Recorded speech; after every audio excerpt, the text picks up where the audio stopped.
to another episode of M.S.M Reviews. And today we'll be reviewing Ant-Man and the Wasp. After coming off of Avengers Infinity War, this is the next movie we get in the MCU trilogy. And pretty much Ant-Man and the Wasp take place pretty much at the same time as the events of Infinity War. We follow Scott. He's under house arrest due to him helping Captain America in Civil War. So he's under house arrest through this movie. Well, he gets back into contact with the professor of the Ant-Man suit and Hope. Because at the beginning of this movie, they're not communicating because they found out he was helping Cap, and he told them he destroyed the suit, but he didn't. But they end up kidnapping him, pretty much, because they need his help. Because he called the professor one day saying he's having these dreams being in the quantum realm. And he had a dream that he was pretty much his wife, or Hope's mom. And they kidnap him and pretty much try to get inside his brain to figure out it's some coordinates to find her, because that might be actually Hope, that she is still alive. And we get this gang of villain dudes who are selling them the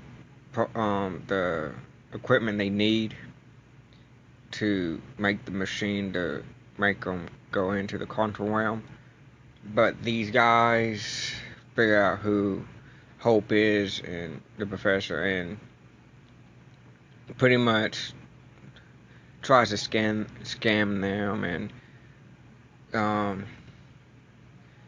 lot of crazy stuff starts happening. Then we get our main villain called Ghost, which this person, we find out, her backstory is her father was working with Hope's father, and he got fired, and he tried to build this machine on his own, and something happened. The place blew up, and Ghost's father and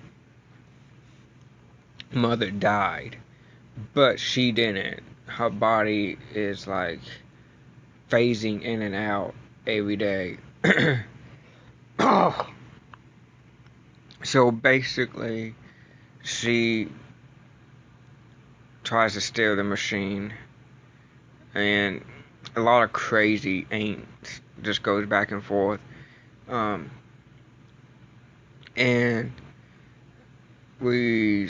Scott and the professor and Hope goes and see this guy who used to work for Hope's father, and pretty much turns out he knows Ghost. He's been helping Ghost, but Ghost is kind of going towards like the side of like wants to kill people, because she wants to stop phasing because it's killing her pretty much.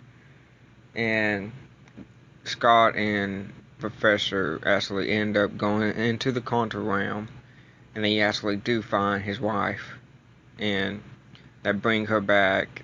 And when they bring her back, she's pretty much helping Ghost stop phasing, so she pretty much helps her. And basically, this movie is pretty much about trying to get Hope's mom back. And Ghost, doesn't kill anyone, and no one. She ends up turning her life around, and they go off. Her and the guy who used to work for the professor, who he's been taking care of. He's been taking care of ghosts. They go off, and he and we get this cut scene of Scott and Hope and their mom sending Scott into the quantum realm to get some protocols for ghosts, to help her, pretty much help her stop phasing, like really trying to come up with a cure. But while Scott was in the quantum realm, we get a cut back to the professor, Hope, and the mom just turned to dust. So Scott is trapped in the quantum realm, and that's pretty much the movie ends there. I mean, this was a good, like, fun movie. Just getting done watching Infinity War and then watching this, it was kind of nice to have like a good feeling moment, and then that good feeling moment just gets snapped away from you. No pun intended. But yeah, this was a good 8 out of 10. I mean, I enjoyed this movie. I enjoy the Ant-Man movies so far. They're really good. Really, you know, fun movies. Um, so with that said, if you like what you heard, like, share, and subscribe. And also, I will be uploading Avengers Endgame pretty soon. And I'll be all caught up with the MCU movies. Um, so if there's anything you want me to review, series, music, or movies, just put it in the comments below, and I'll catch y'all later, and y'all have a fantastic day.